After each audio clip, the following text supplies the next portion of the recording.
Hey everybody, I'm Melissa Woods. I picked up this stacking dresser set off Facebook Marketplace for $60. It came with 3 pieces. I'm going to transform into one piece. I got the idea to create an apothecary style chest from these dressers. I love apothecary style with all the drawers and the beautiful hardware, but it is so expensive to get one of these and they hardly ever come up secondhand. I've been on the lookout for almost a decade, but instead of spending thousands to source one, I'm going to instead make a faux apothecary. I think this is going to be more functional anyway because the larger drawers will store a more variety of things. However, the drawers on this dresser set were not in the best condition. Some of them were missing their center slides, and this one was even taped together because it was falling apart. I'm going to make a lot of modifications, and I mean a lot. And unfortunately, I also made a lot of mistakes in order to turn this 3-dresser set into an apothecary cabinet. The first thing I'm doing is cutting off the bottom so that it's flush with the drawers, and don't ask me why I'm doing this in the middle of my kitchen. Really have no excuse. It made my whole house so dusty, but I live in Minnesota and it was like negative temps outside, so a girl's got to do what she's got to do.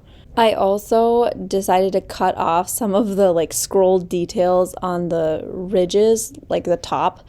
I just want this to have some clean lines. My style lends modern, and I know I can make this fit in with the style of my house if I just simplify things a bit. So to get the raised panel router detail off the front of these drawers and just make them flat, I'm going to remove the drawer fronts. They were glued into grooves. I just hammered the fronts off, and most of them, with a little finesse, turned out just fine. I didn't break the drawer.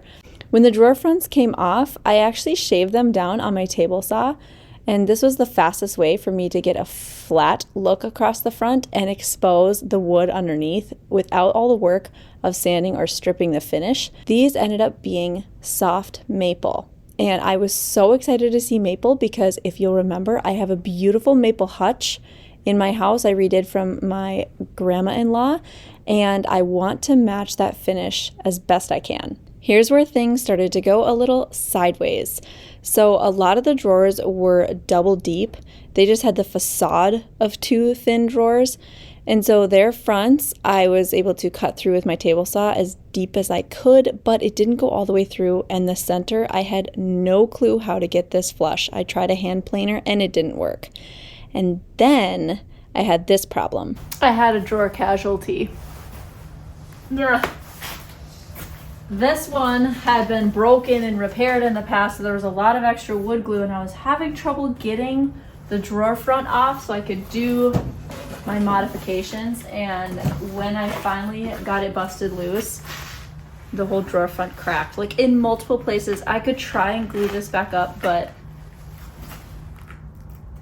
I just don't think it's gonna work. And then the other thing is the groove. Because it had extra wood glue added to it, now it's yucky. Even if I glued it back together, I don't think I could repurpose this front. So, boy, look at that. I don't know what I'm gonna do. I might just totally forgo this drawer front. And maybe I'll just cut one of the big drawers off and it'll take the height down a bit on the piece as well. This is what it currently looks like. It's pretty tall. And I was thinking, it's okay, apothecaries often have pieces that stack on top of each other. But if I took off one of the bottom drawers on one of these 2 dressers, I think it would look good. I don't know, just trying to salvage this. So that was my solution. I decided to modify one of the boxes to completely get rid of one of the big drawers. And thankfully, the drawer that broke was the one that was in such rough shape I showed in the beginning, literally taped together. It clearly had gone through some trauma. And so maybe this was a blessing in disguise. I didn't have to try to repair that thing to make it look pretty decent. And disclaimer here, I know I'm not supposed to be wearing gloves while operating a table saw. Do not follow my example with PPE. I'm awful at PPE. but it was so cold outside that if I didn't wear gloves every so often, my fingers would just like freeze straight with numbness. To solve the problem of these double drawers that I could not shave completely flat, I decided the only way to go about it was cutting them right down the center and treating them just like the shallow drawers. And so I did that. I cut them all and then I ran them through the table saw so that they're nice and flush across the front and flat and perfect for me to refinish. I just need to figure out later, it's a future Melissa's problem, how to put this back together when it's time to reassemble the drawer box. To get the Apothecary cabinet look, I need to give the illusion of lots and lots of littler drawers. So I am running the drawer fronts through my table saw where my blade's really shallow just to create these grooves that indicate it's a different drawer front. So all of the drawer fronts, I was able to use my table saw to get off the painted finish, but I couldn't do that with the boxes. I came through with my heavy-duty belt sander and started to get the paint cleared when I realized that this would take much too long because there were actually 4 layers of paint on these dressers. So I brought it inside my house and I decided to set up an area in my basement to strip the paint. My best trick for using paint stripper is to buy the really fast-acting stuff and then help it out by getting rid of the oxygen that dries out the product. You want to keep that product wet. How I do that is by putting on some plastic wrap. And you can reuse this plastic wrap in different areas of the dresser, just kind of like gently picking it up and placing it aside and then putting it back over another area as you go and apply the product on different spots. But I'm not going to lie, regardless of how you do it, it's a very messy job. You'll know that the paint is ready to scrape up like this where the vast majority of it comes off. Remember, this is 4 layers coming off of this maple.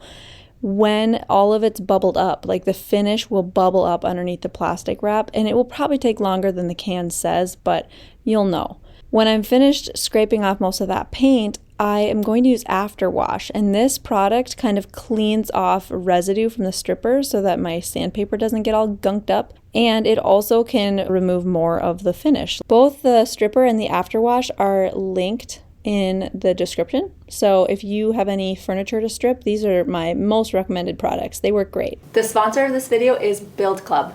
Build Club is a free browser extension which compares the prices of building materials across all of the major home improvement stores. I use this extension when I'm shopping online to source the best price and make sure I'm never overpaying. It compares the prices at Lowe's, Home Depot, Ace Hardware, and Amazon to make sure that you are getting a deal on the materials that you need to buy. I love that it also checks availability. There's nothing more frustrating than having to go to every one of these sites and finding that something you ordered on Home Depot and you have to wait weeks for was readily available for a cheaper price at Lowes.com. I really never buy anything without checking it through Build Club. Since the extension is free, there's no reason not to download it right now. You can access it via the link on my description and the pinned comment.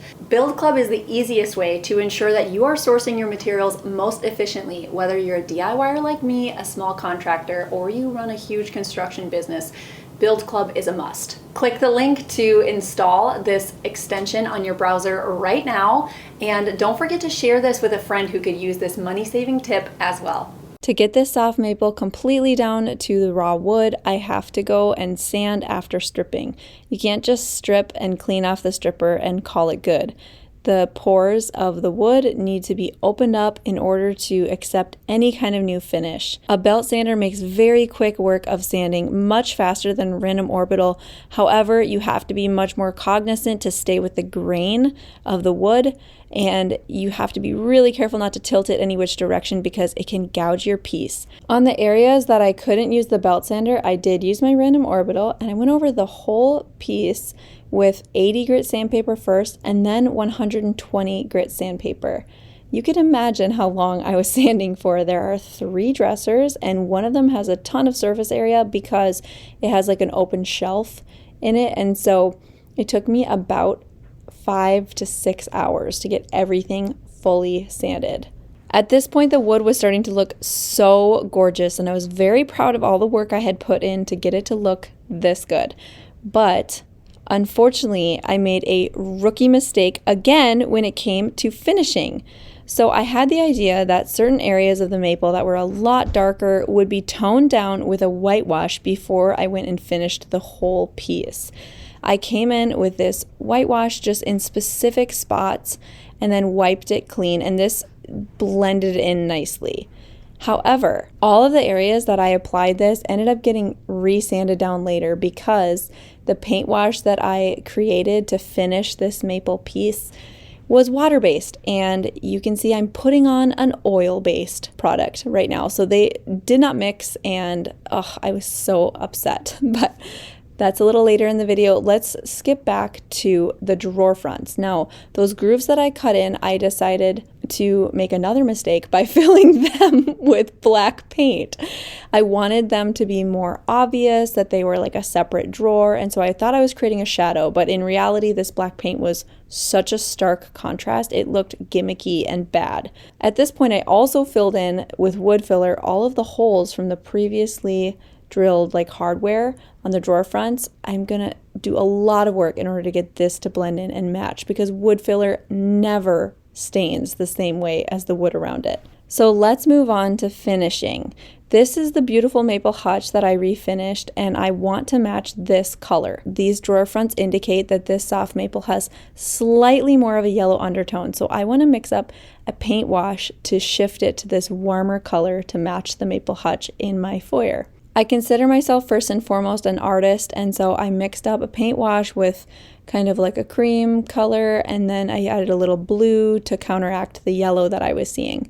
I diluted it with lots of water and then washed these drawer fronts to kind of give it a taste and see if this was going to work across the whole Apothecary cabinet. It worked beautifully. When the paint wash dried, it shifted the color just enough that I trusted when I sealed it with poly, it was going to match the hutch beautifully. Finishing work always includes so many details to get a professional look. So I'm coming in on these grooves with clear paintable caulk to fill in areas I could not sand out the paint. When this caulk dries, I'm going to paint it and it will blend in seamlessly. The paint I'm mixing up will also be used to disguise the wood filler and the holes from the previous hardware. My color matching skills really came in handy here. Just look at those spots on the wood completely disappear. When I was done with every drawer front, I thought they looked beautiful except for the black line. I used that same paint I mixed up to fill those in, and it looked like a shadow again. At this point, all the wood was feeling really rough, and it's because I used the paint wash. Dousing wood in water raises the grain, and so I have to come across it with a sandpaper, and I used a high grit, like 240 grit sandpaper. I hand sanded everything lightly to knock that grain down, wiped it all with a tack cloth, and now I'm ready for poly. Before sealing my piece, I'm going to reassemble the drawers. This is so that I don't get any dents or scratches in my newly finished poly layer, because reassembling these drawers involves me filling the grooves where they originally were put together with wood glue and then carefully / forcefully hammering the box back in. I just lined up the two skinny drawer fronts that I'd cut in half for the deeper drawers next to each other, and it worked okay. It's finally time to seal in my work, and in between each poly layer, I did a light hand sand like I'm showing here with a high grit sandpaper. This improves adhesion between the poly layers, but it leaves behind this fine dust, and so you have to use a tack cloth to wipe it down before your next poly layer. The poly that I used to seal this whole Apothecary cabinet is a satin sheen water-based polyurethane. This is not going to yellow over time. It's very durable if you do at least 3 coats, and I love how it looks, that luster that it gives when it's all dried. I apply it with a foam roller just to go quickly and evenly and keep a wet edge, but I do ensure that I'm careful not to leave any bubbles on the surface. Up until the poly step, my whitewashed areas were blending in beautifully, but you can see here where I'm sanding, where I whitewashed was definitely a different undertone. It was very cool versus the rest of the dresser was quite warm, and so I had to sand that down like I mentioned earlier, and this, I was just cursing my decision to use an oil-based product before a water-based wash. I don't know what I was thinking, but finally, I got everything evenly finished and looking up to my standards. Apothecary furniture has all of these hardware and they all have to be spaced evenly. So I'm going to create a template with painter's tape. This is a great trick, so you don't have to measure every single piece of hardware. I lined up my tape so that it was completely straight and everything was centered. And then I'm going to place each hardware on the tape, drill my holes, and now this piece of tape is a template I can just move from box to box. As long as I line it up fully centered, those holes I drilled will be exactly where each subsequent piece of hardware needs to be. I added some more hardware to the drawer boxes on the sides. I actually had space for slides on this piece, so I didn't have to worry about all those broken center slides made of wood. They had a 1/2 inch clearance on each box, which was very serendipitous. So I just ordered some regular ball bearing slides, and now the drawers go in and out like so smooth. Oh yeah, I also bought this heavy duty vinyl peel and stick paper, and this is going to line the bottoms of the drawers because so many of them had ugly stains and I want to make the drawers look beautiful and brand new again. This liner is also going to protect them from further damage and just clean them up a little bit. Before we get into this super impressive furniture flip, I would love for you to join me on my Instagram channel. The link is in the description, where I show my work in real time on stories, and I share so much behind the scenes about my family life, and I think you're just gonna love it. So come follow me at Welcome to the Woods blog. Now it's time to stack these dressers up and see if I created the faux apothecary cabinet of my dreams. The first set gets stacked together by using these L brackets. This hardware will be completely hidden by the drawer, but on the top, that dresser had to screw in from underneath with screws because otherwise the hardware would be visible. I can't believe how amazing this piece turned out. Like, wow. Look at this faux apothecary. I am so pleased with it, and it's beautiful in this space in my kitchen. I could look at it all day. I love that my finish is very even across, and I brought to life that soft maple. The large drawers provide so much storage, and they slide in and out very easily. I'm truly thrilled to have this piece in my home. I can't believe that the drawer fronts once looked like this, because now I think they look like several $1,000s. It's pretty convincing, isn't it? Question for you. Do you think it's worth it to try to run electrical to this piece to plug in my electric tea kettle and create a little cocoa and coffee bar? It would be really cute, but I also am so scared to drill a hole in this thing after all the work I put into it. I hope that this ugly yellow dresser set inspired you to reimagine furniture in your home with some work and creativity.